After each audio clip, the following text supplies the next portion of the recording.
Hello everyone, this is the Pennsylvania and Florida Eastern, back again today with a new review finally.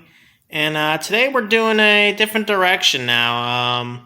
I used to do CSX modern diesels before I did Pennsylvania stuff.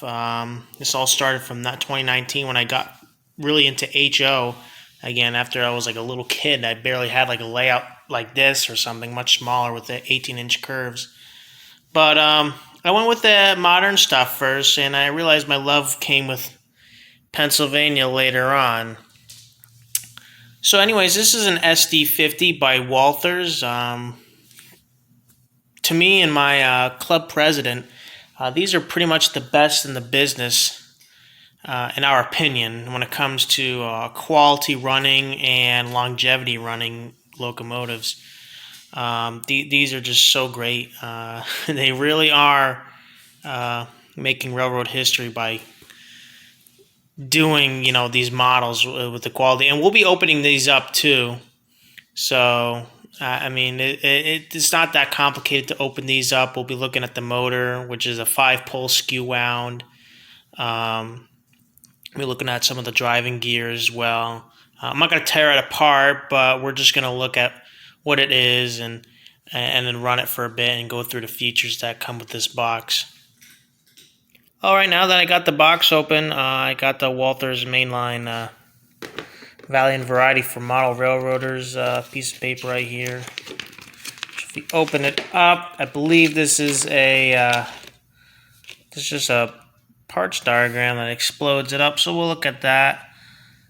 You can see in the many parts and the exploded parts diagram. There's a lot going on in here. I mean, it doesn't like give you all the numbered parts, but it shows you like all the group parts and whatnot. Got Protomax, a couple of box sections, which is 16. Just down here. Now, if you look closely at the gears, these seem to be straight cut gears, they're not the helicals.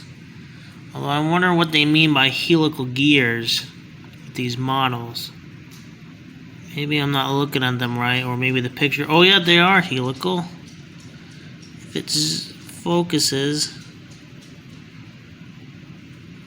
Yeah, those look like helical gears, alright. You can tell that they're not straight cut. That's pretty cool.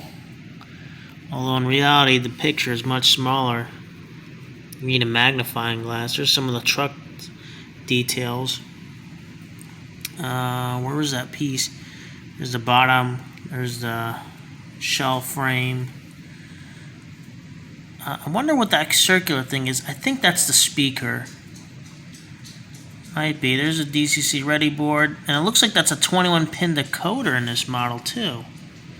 So we'll open that up and we'll make sure if that's really the case, because it is. I might upgrade this to a ESU at one point. Unless maybe it already has ESU. I'm looking at the side. It usually says ESU sound DCC, but we'll look in there. This is a soundtracks, as far as I understand. So, yeah, we got some of these right here. We'll open this up. It's got a nice protective box. Usually it's really easy to pull these things out. It didn't really come with anything to protect the grab irons, which is fine. So there's the model right there. It's the blue looks a little bit darker, almost looks like it's black sometimes. It's because of the lighting. This is a pretty accurate color. The yellow for the CSX seems a little bit dark, but that might be accurate. Same as the yellow on the front. You know, it doesn't have the extra stuff with the ditch lights. I don't know if the SD-50s had the ditch lights. Again, I'm more so inclined towards the older generation diesels and steam engines. But I got these because, well, I really like these. I really like these models. I really like Walthers, and I really like their model and their product range. As you can see, there's no rear plow. It's really bare. If I wanted to add my own details like MU hoses and all that stuff, I could do that. Now I know it's black, so it's kind of hard to see if there's any details on these, but there are separately applied details on there. You got your cylinders and all that stuff. Now those wheel cap bearings do not turn on the powered wheels, so yeah. But it's alright. It's a good model. I got this for about 120, 130 bucks. And look at that, you got the see-through steps on both ends. It's pretty cool. Got this used. Still runs pretty much like brand new. It's a very, very nice model. There's the horn. Not sure what type of horn it is. So, sorry if I don't know the knowledge of that. No crew figures inside. I believe this has an interior. Well, we were looking at the thing before, so it probably had some sort of interior of some sort. I might have to install crew figures at some point. It doesn't look like I can open it easily, the body, but maybe if I opened up the shell, the interior cab would stay there. But yeah, the front has a snowplow. Couplers, I'm not sure what these are. I think they're metal. Let me do a field test on them. No, they're plastic. So I'd have to, if I wanted to run at the club, I'd have to replace with KDs.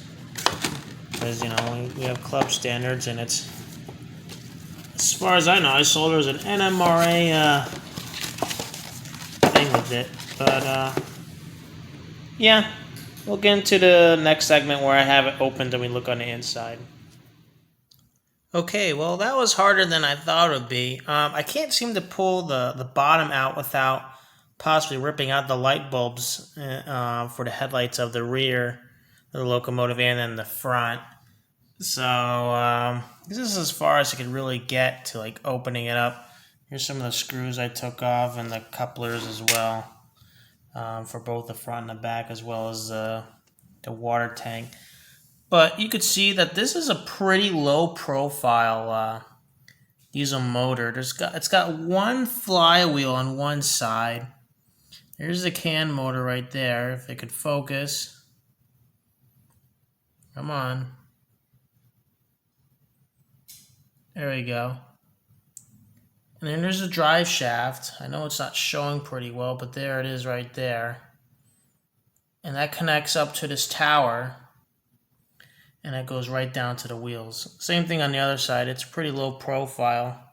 I wish I had better lighting for this. But there's the drive shaft. And there should be a worm gear in there, brass worm gear. And I'm not sure if the gears are plastic or not. So in the next shot, I'll probably show the bottom of these trucks unclipped so we can see what gears are in there. So I'll see you in the next bit while this thing is pretty much back together again with all the screws in. This is a really tough one to take apart. Alright, so unfortunately I couldn't really get the bottom of the trucks open. I'd have to take the bogie out of the chassis to then open it up, because then I don't have to take the side fascias off, the truck detail off, in order for me to reach the bottom of the truck itself to open it and see what the gears are.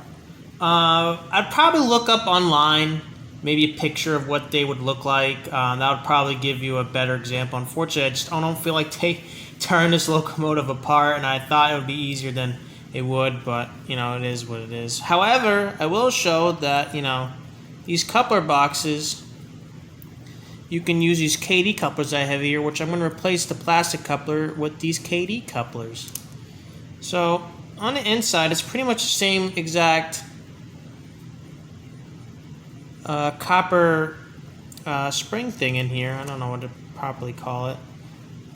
But I could put these KDs in here, and they'll fit right in there. And I put this top back on. I don't think it really matters which way it is. There's cat hair all over the place, as per usual. I'm getting quite tired of that. It should close. Sorry, I'm not really showing it. kind of lean to the side right here. But yeah, there we go. It's closed and it has the coupler in there. And then the coupler will go back inside here. When I slide it through, it should go through. It shouldn't open.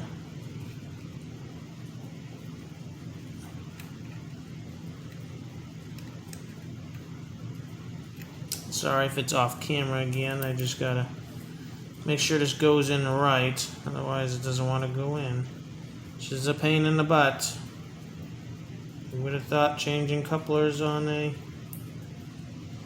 Walthers loco would be this difficult, right?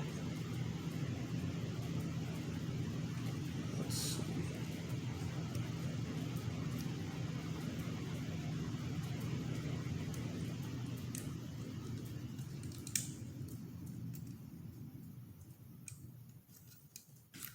Are these like upside down? No. That is so strange. I'm thinking to myself, why is this having such a tough time going in? And lo and behold, these tops keep coming off. That's what you got to worry about with these things. Oh my gosh. But yeah, well, I'm saying they're great models, yet it is difficult to put new couplers in them, isn't it? No, it's actually pretty fine. You just got to get these in. Once I get it in, it should be okay. This one doesn't want to go in. I think it's because this is the wrong side that it goes on. So I'm going to try the back side first. See what happens if I slide it in there first. Yeah, that goes in perfectly fine right there. If it focuses, it's not going to focus, but there we go. There's the lighting where the screw hole is going to go in. I get some of my screws and I'll slide the screw in. If it goes in, of course.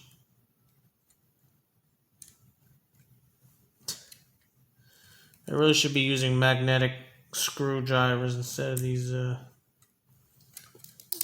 cheap ones. They're kind of crap. But unfortunately, I don't have a magnetic one. Actually, you know, I probably do. I just don't want to get it right now. Okay. I have it balanced. And whoop, there it goes. And it's not screwing. Why is it not screwing?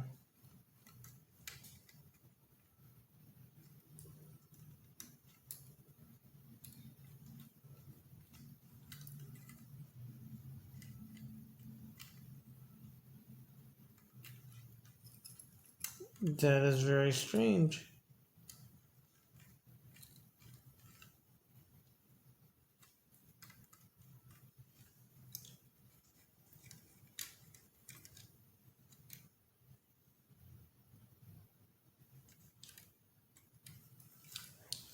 Oh boy.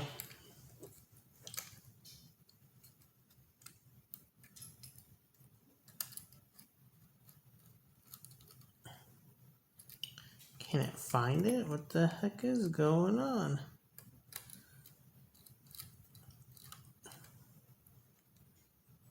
Okay, that is strange.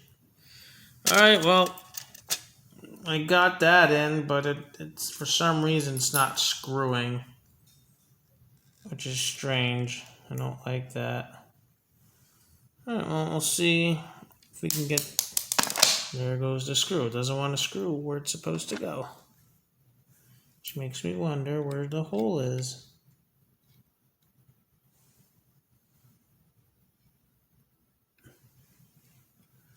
See, I'm trying to get the screw in there, but I don't know. Let me try the other screw and see what happens. And of course, as always, tough time getting these screws through the hole. Here we go. And let's try and get it in.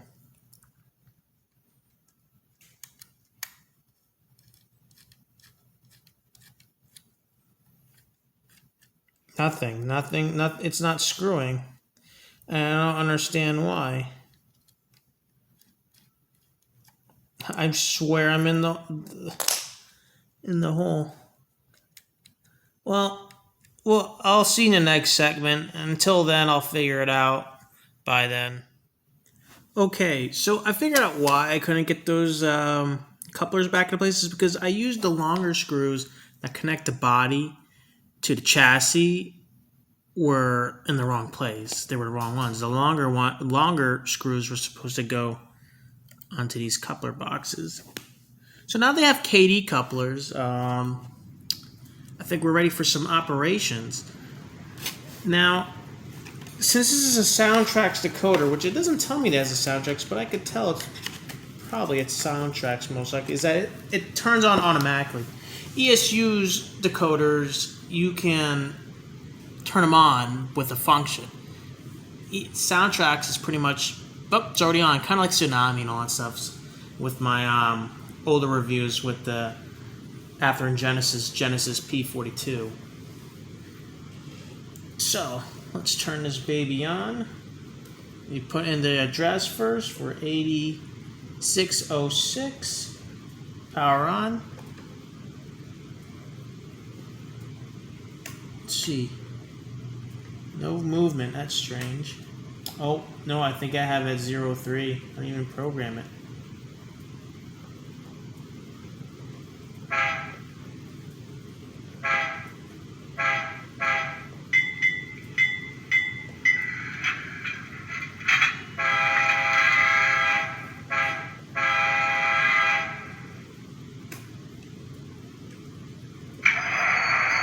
There we go. Oh, well, I guess this is an ESU.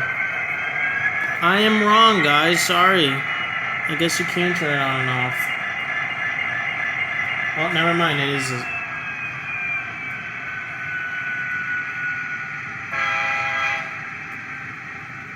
Nope. Yeah, it is an ESU. So it turns on at 8. Interesting. Well, I guess I'll have to figure out later on if I want to change the sounds. But I think it's like one of those standard decoders, I guess. Alright, so the prime mover's on. There's the bell. You got a horn.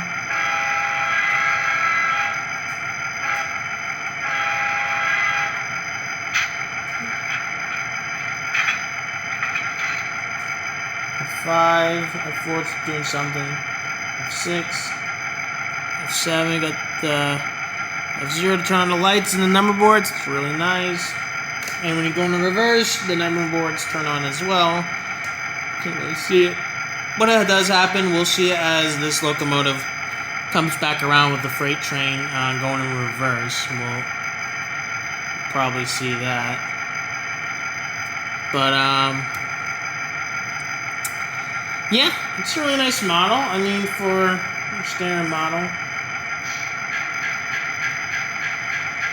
It's got some more functions, but not that many. I know that when I turned on F11, it did something. Not sure what F10 does. But after that, I'm not sure what other things it does.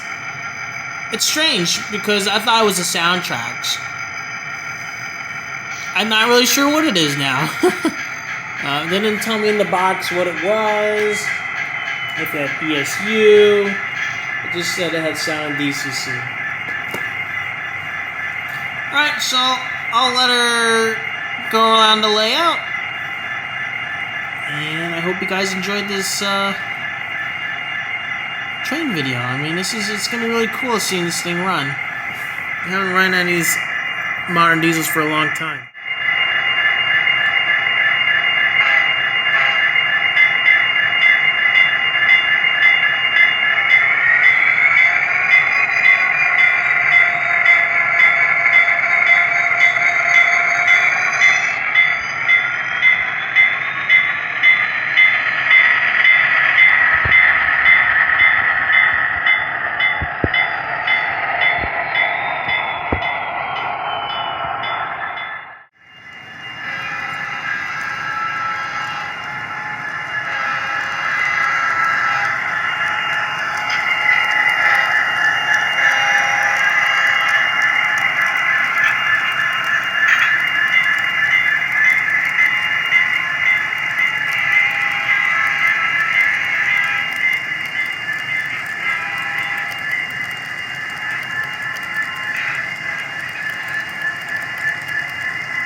Okay, that pretty much sums up the running section.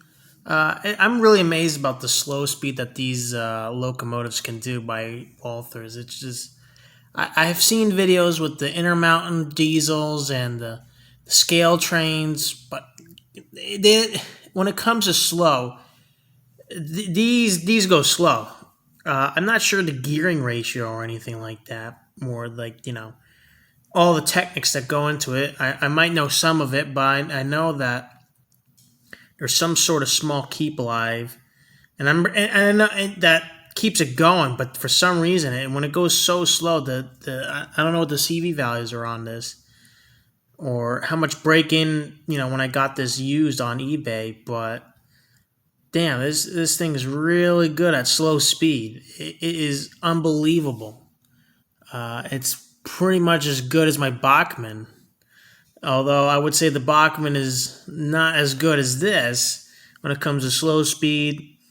But when it goes at speed, as you saw during the running session, it's really great. It's a really quiet runner, and you might hear some low hum or anything, something like that. But other than that, it stays pretty quiet. It stays fairly quiet, and it runs fairly well. It's not the most detailed thing in the world, but you can always add your own details, your custom paint it, or whatever. And that's what's great about Walthers Mainline is that it encourages you to add upon things, to be creative and add details. I don't know if I'm going to customize mine. I might at some point once I'd like to get another SD-50 and an SD-60. I really like the EMDs. I had an ES-44, a couple of them, and an SD-60 at one point, but I sold those off to the club that I go to. And they have seen some pretty good service over there, which I'm really happy about, is that they get used as much as I would like to get with these used. I don't have any modern freight cars for these. I'm thinking about, if I wanted to do some modern freight cars, I'd probably do those Walthers 40-foot long boxcar, 5-car packs of those well cars, just for fun. I might do like a 15-car, freight train or something, and have like a flash engine car device thing, just for fun to bring to clubs and whatnot. Because a lot of people like to do modern, and I'll be honest, I do like some of the modern stuff. I prefer Gen 1 diesels more because they had more uniqueness to them from the different manufacturers, although some people are like, well, the C-liners look a lot like the F units and whatnot, and blah, blah, blah, blah, blah, blah, blah, and the only real, different locomotives were, Alco and Baldwin when it came to their locomotives. Although you would have to admit, Fairbanks Morris did have some unique locomotives. The C-liners were actually pretty unique looking. They were longer than the regular F units, but they were also shorter than the E units. They were like an in-between series. But I digress. That's a talk for another time. The Walthers, SD-50, the Walthers Mainline SD-50 is a very good bargain locomotive that you can get for DCC and sound equipped. This is 120, 130 bucks. I don't remember exact numbers, but I think it's around 120 bucks that I got this for, and it is a really nice locomotive. For those who are into the hobby or in their late teens or whatnot, and some of my viewers who watch this video were probably thinking I'd like to get into model trains. And don't get me wrong, some of the models you see in their background are really nice, and sometimes there's great deals for them, like those two Baldwin centipedes in the background that you see there, the very long diesel, the A unit and B unit barely there. Those Baldwin centipedes I got for $225, and yes, the A unit is missing one of the marker lights with the number board, as you can see clearly right there, right over there.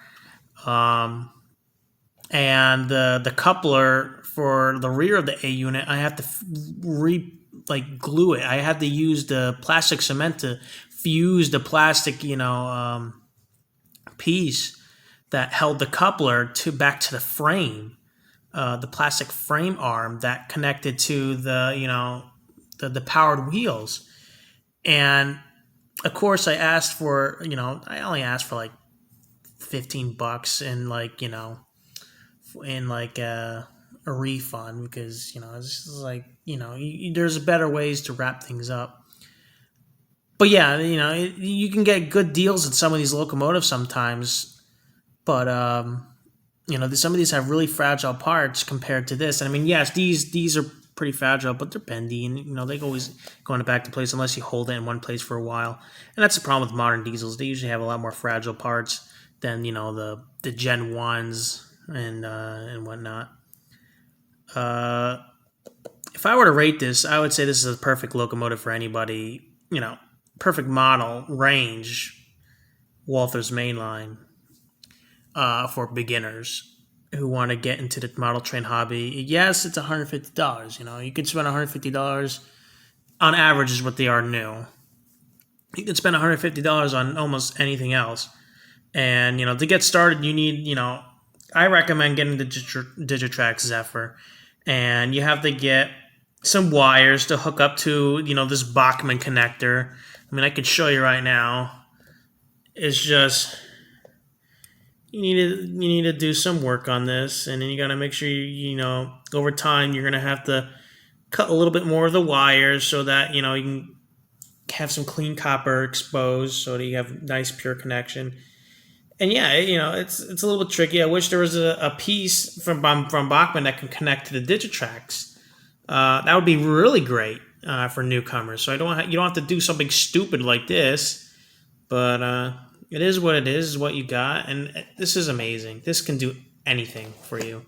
It's worth the price if you look it up. I think it's $150 to $200. It's worth it. The Digitrax Zephyr, the modern one with the digital display, it's amazing. You can program your locos. You can do all sorts of things. You can go through all 28 functions. It's amazing. I love it.